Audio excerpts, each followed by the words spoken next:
자, 여러분 안녕하십니까? 최창호 교수입니다. 오늘부터 이제 형사소송법에 관한 내용을 제 교재를 중심으로 집중적으로 설명하도록 하겠습니다. 지난 시간에 말씀드린 바와 같이 이번 학기 강좌는 제 교재를 중심으로 설명합니다. 교재 지난번에 보여드렸죠. 자, 형사소송법, 신형사소송법입니다. 이 책을 중심으로 형사소송 절차에 대해서 설명해 드리도록 하겠습니다. 우선 형사소송이라고 하는 것은 형법, 국가형벌권을 집행하는 절차이다. 이렇게 말씀드렸죠.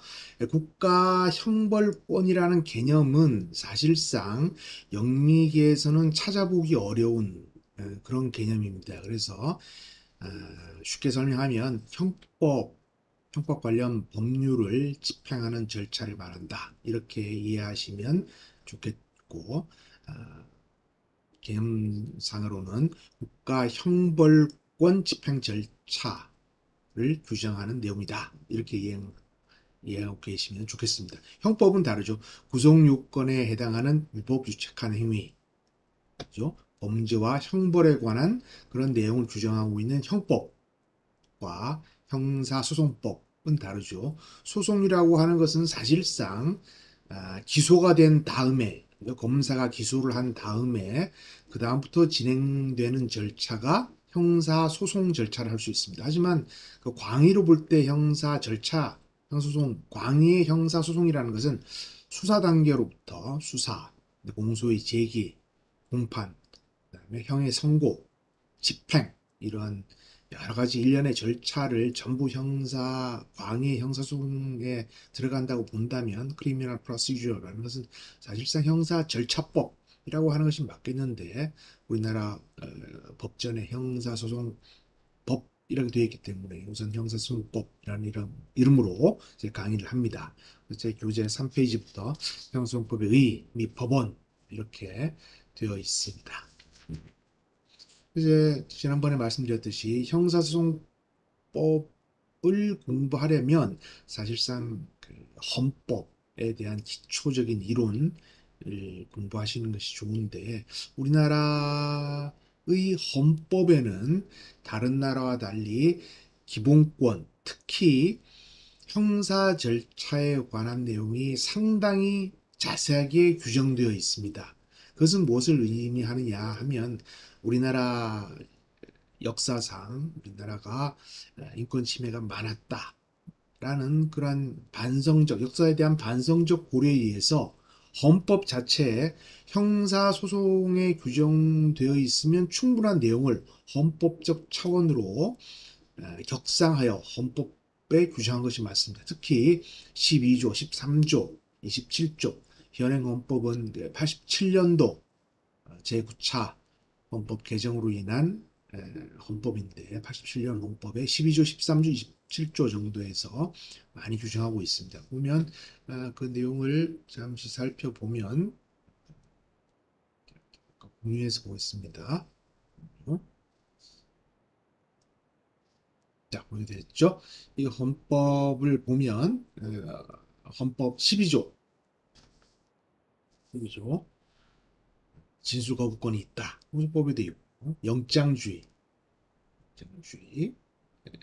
인신 구속, 압수수색에 관해서는 중립적이고 독립적인 지위에 있는 법관, 판사에 의한 영장이 발부되어야 된다. 그런 내용이죠.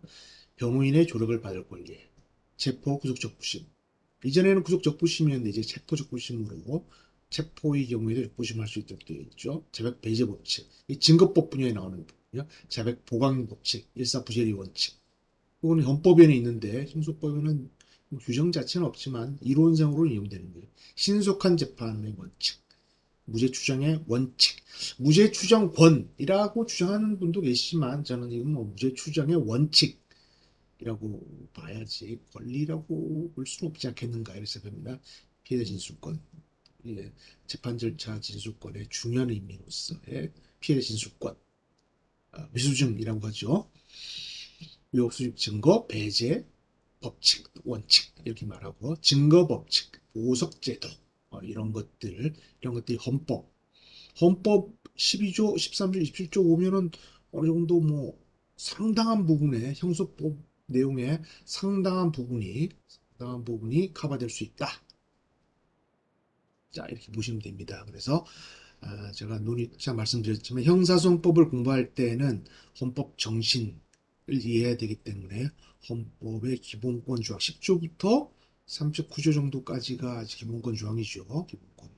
맨 뒤에는 37조 이외 38조 구조는 국민의 의무가 돼 있지만 10조부터 39조 정도까지는 이제 여러분 헌법도 공부하실 예정이니까 출력을 해서 옆에 놓고 비교를 해보시는 그런 게 좋고, 형사소송 법전은 어떤 이론을 공부할 때 찾아서 법전, 국민의 대표인 국회에서 형사소송 법을 어떻게 만들었는가, 어떤 용어를 사용해서 형사소송법에 규정되어 있는가라고 하는 것을 익히는 것, 그것이 매우 중요하다고 생각합니다. 나라는 이제 성법 국가이기 때문에 성법 국가니까 국민의 대표, 보평직비 선거에 의해서 선출된 국민의 대표 의회, 특히 우리나라 국회에 선출된 국회의원들이 만들어 놓은 법전, 국민의 기본권을 제한하고 보호하기 위한 이런 법이 어떻게 되어 있는가라고 하는 것을 상세히 아는 것, 그것이 매우 중요할 것이다. 이렇게 생각합니다. 그래서 제 교재 5페이지에 있는 그 형소법의 규정이 있는 내용을 보았고, 특히 이제 영장주의, 제가 뭐 영장주의에 대해서 논문을 쓰려고 공부를 많이 했었는데, 그 12조, 법 12조 3항 이렇게 되어 있습니다. 체포, 구속, 압수 또는 수색을 할 때에는 적법한 절차에 따라 검사의 신청에 의하여 법관이 발부한 영장을 제시하여야 한다. 이렇게 되어 있죠. 자, 그럴까요? 또 보면 되어 있는데 다시 공유를 좀 해봅시다. 예, 예, 이렇게 되어 있죠. 12사망, 체포구속, 인신에 관한 것, 체포구속, 압수수색, 대인적 강제처분, 대물적 강제처분 할 때에는 적법절차, 듀 프로세스, 미국 연방헌법 수정조항에 들어가 있는 듀 프로세스를 87년 헌법에 넣은 것입니다. 그리고 따라 검사의 신청에 의해, 형소법에는 검사가 청구한다. 경찰이 검사에게 신청하면 검사가 판사에게 청구한다 이렇게 되어 있는데, 헌법에는 검사가 신청한다. 신청에 의하여 법관이 발부한 제시하여야 한다 이렇게 되어 있죠.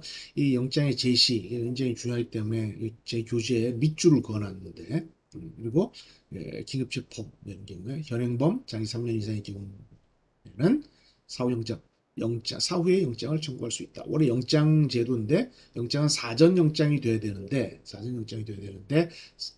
현행범과 긴급체포에 해당하는 경우에는 사후 영장을 청구할 수 있다. 이렇게 이해하시면 되겠습니다.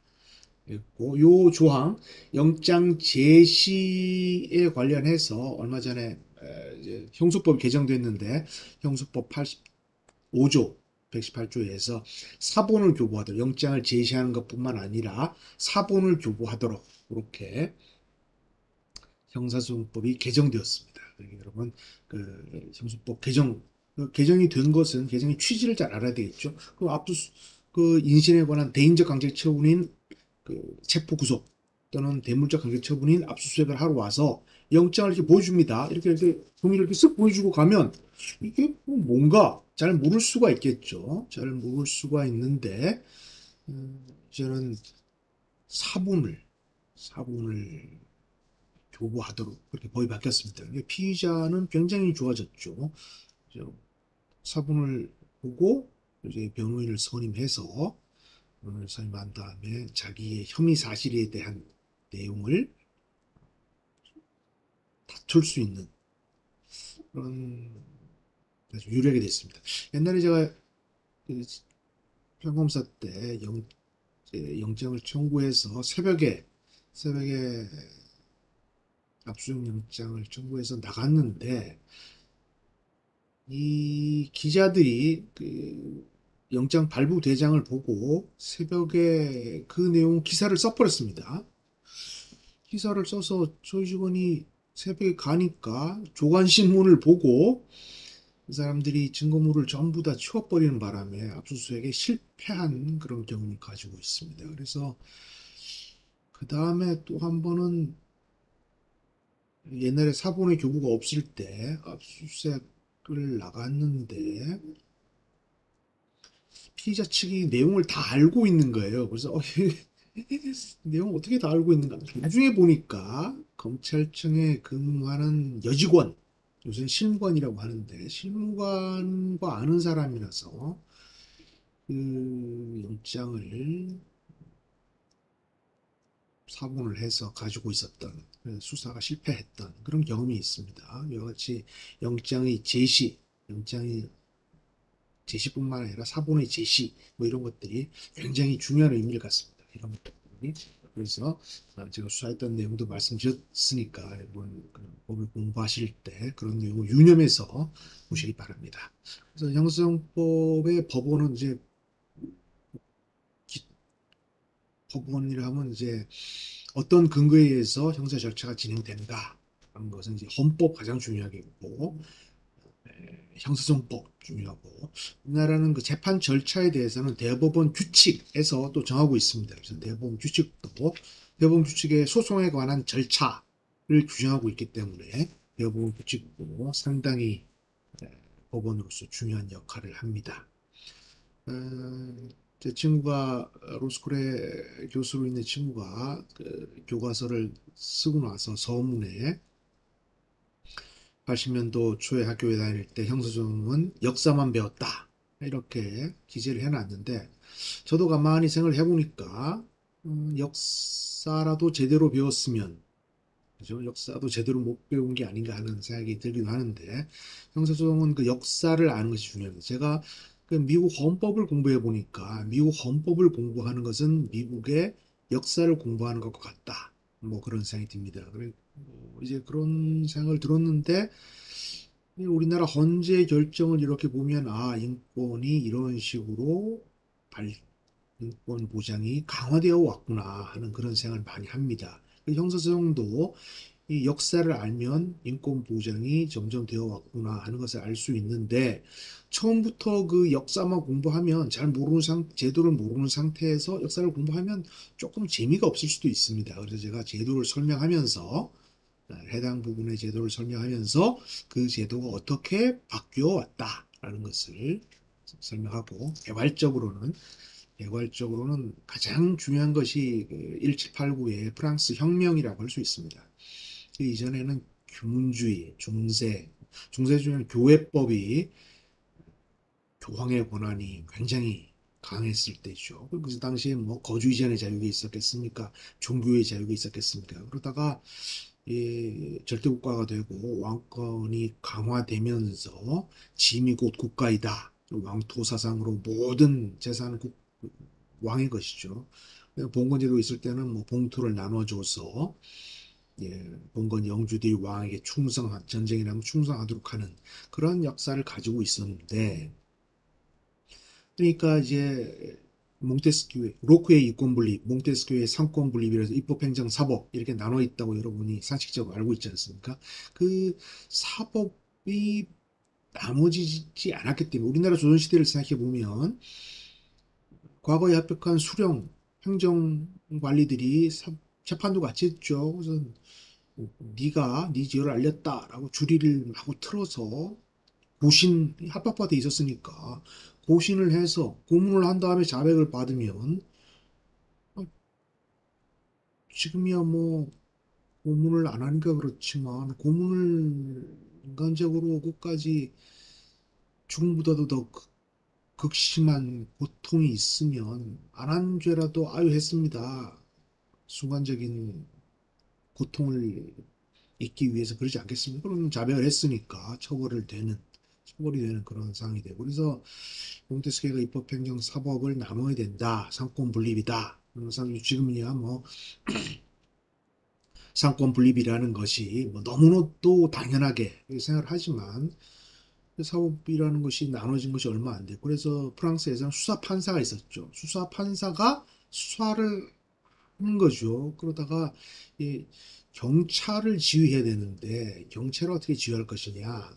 수사 판사가 또 자기가 수사하고 재판하고 이게 맞느냐. 뭐 그런 여러 가지 고려가 있었어. 왕의 대관으로서 이제 검찰 제도가 프랑스 혁명 이후에 만들어졌습니다. 그래서 제가 학교 다닐 때는 독일 갔다 오신 분이 많았기 때문에 우리가 일본을 통해서 일본 제도를 베낀 건데 우리가 법률상으로 개수했다 이렇게 말하죠. 일본 제 일본을 통해서 독일 제도를 계승한 것이다 이렇게 알고 있었는데 제가 형사 절차를 더 공부를 해보니까 원래 이 뿌리는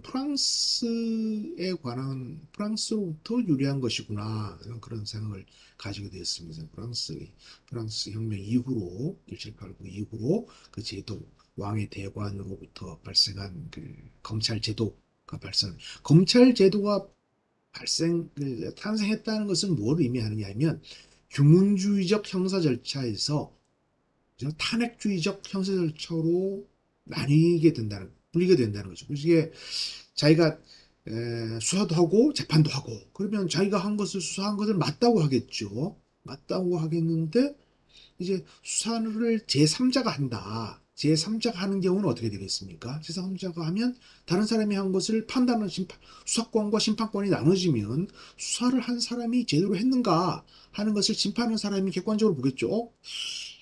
이상한데?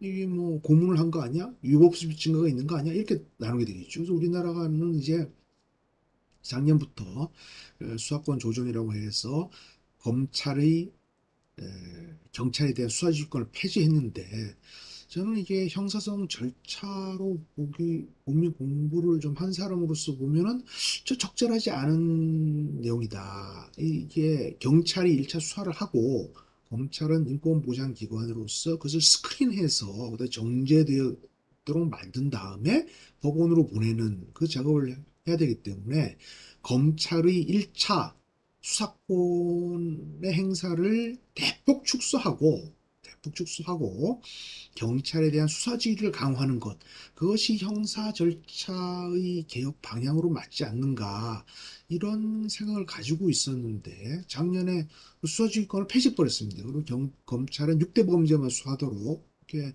검찰청법과 형소법을 개정해버리고 경찰에 1차적 수사 종결권을 부여하니까 지금 좀 현실적으로 이제 뭐 과도기라고 볼 수도 있겠지만 드러나는 문제는 경찰이 이제 업무가 과중되니까 갑자기 고소장을 반려하는 그런 현상이 좀 발생했습니다. 반려하고 아예 가져가세요. 저 안 됩니다. 변호인이 써내도 고소장을 반려하는 그리고 수사가 좀 지체되는 제가 아까 말씀드렸잖아요. 킥보드 음주운전인데 1년 6개월이 지나도록 아직 처리가 안 되는, 송치가 안 되는 그런 현상도 발생했고, 그 다음에 경찰이 수사를 하고 통지를 제가 선임만 사건 어떻게 됐나 보니까 2달 전에 불송치 결정을 해놓고 알려주질 않아서 제가 2달 지나도 몰랐습니다. 무슨 절차적인 하자가 있었는지 모르겠지만 뭐 그런 여러 가지 문제점이 지금 발생하고 있어서 잘 국민의 기본권을 보장하는 방법으로 개선이 되기를 바랍니다. 그래서 이제 현재 있는 제도를 국민의 대표들이 만들었으니까 잘 운용해야 되겠죠. 여러 가지 문제점이 있으니까 시정하는 노력이 있어야 되겠다. 그런 사람이에요. 그래서 프랑스 혁명 이후로 검찰 제도가 탄생하고 규문주의와 탄핵주의로 나뉘었다. 이런 것을 기본적으로 알고 계셔야 이해하는데 좋을 겁니다. 그리고 우리나라 이제 국민참여재판이라고 해서 배심제는 아니고 주어리 시스템은 아니고 배심원이 참여하는 이런 절차가 도입되긴 했는데 실제로는 또 많이 이용이 되고 있지 않습니다. 그것도 해당 부분에 가서 이렇게 말씀드립니다. 영리에서는 왕의 신하 순회재판소에서 이루어지는 그 왕의 신하들에 의한 재판을 받기보다는 동료에 의한 재판, I want to be I want to be judged by my peers. 그래서 동료에 의한 재판을 받기를 원하는, 그죠? 사실 인정은 배심에게 주고 양형도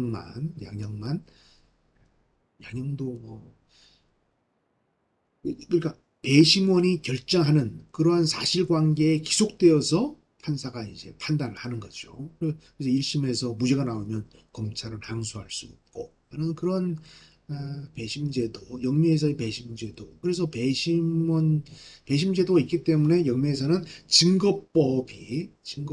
evidence, 뭐, 증거법을 evidence라고 합니다. evidence가 굉장히 발달되어 있습니다. 미국에서 온 검사랑 제가 오랫동안 생활하면서 얘기를 들어보니까 우리나라 참여재판을 몇 번 보고 오더니만 아유 대한민국에서 하는 참여재판은 저거는 배심제도 아닙니다 그러더라고요. 그래서 왜 그러냐? 그러니까 우선 뭐 판사의 관여 정도, 그다음에 증거의 체부 뭐 이런 것들이 영미식과는 너무 다르다. 이런 얘기가 많이 나왔고 그래서 최근에는 디스커버리 제도라고 해서 증거 캐기라고 하는 분도 있는데 증거조사 절차를 바꿔야 된다.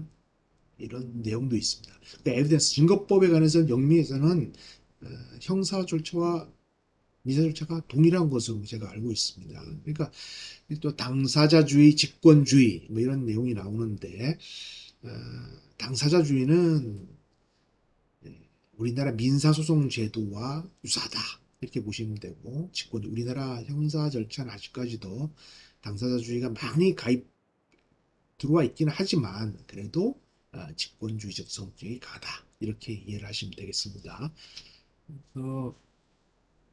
우리나라는 그 형사 절차 조선의 경국대전을 보면 제1조가 이렇게 되어 있습니다. 형조편에 보면 대명률에 의한다 이렇게 되어 있고 그 밑에 조항에 우리나라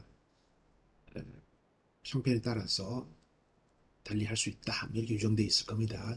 아무튼 제1조는 맨 앞에 형조 제1조는 대명률에 의한다. 그래서 중국의 명나라 형사 절차를 이용해서 쓰다가 한일합방 1910년 8월 29일 일본의 식민지로 되었죠. 그러면서 조선 형사령을 만들어서 조선 형사령으로 일본 사람들이 우리나라 사람들을 지배하면서 좀 가혹하게 하지 않았겠습니까? 뭐 가혹하게 하니까 우리나라 사람들의 인권이 보장이 안 됐죠. 그래서 이제 1945년 8.15 해방, 광복이라고 하죠. 나라를 그래서 7월 17일 8.15를 거치면서 나라를 만들었는데 대한민국을 그때 48년 3월 20일 날 군정법령 176호 이게 역사를 우리나라 형성법을 공부하면 가장 중요한 것이 군정법령 176호입니다. 그 군정법령 176호에 따라서 그 형성법의 개정이라고 되어 있는 그 내용에 따라서 영장주의가 도입됐습니다. 법관의 영장에 의한 인신의 구속기간의 제한, 그죠? 구속적부심 제도의 도입, 검찰관의 유치한 감찰, 그죠? 보석제도의 인정, 피고인과의 뭐 접견유통권, 뭐 이런 현재 우리가 너무나도 당연하게 여기고 있는 인신 보장에 관한 제도가 군정법령 176호 이것이 전부 영미법의 제도가 우리나라 형사소송 절차에 들어와서 운용되게 되었습니다. 그러니까는 그 전에는 경국대전, 그다음에 조선 형사령까지는 그런 제도가 없었다는 것이죠. 그래서 영미식 제도가 군정법령을 통해서 들어왔다.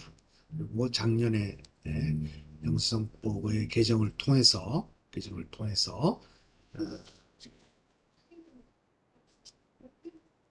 경찰의 1차적 수사 종결권이 인정되었다. 이렇게 이해하고 계시면 되겠습니다.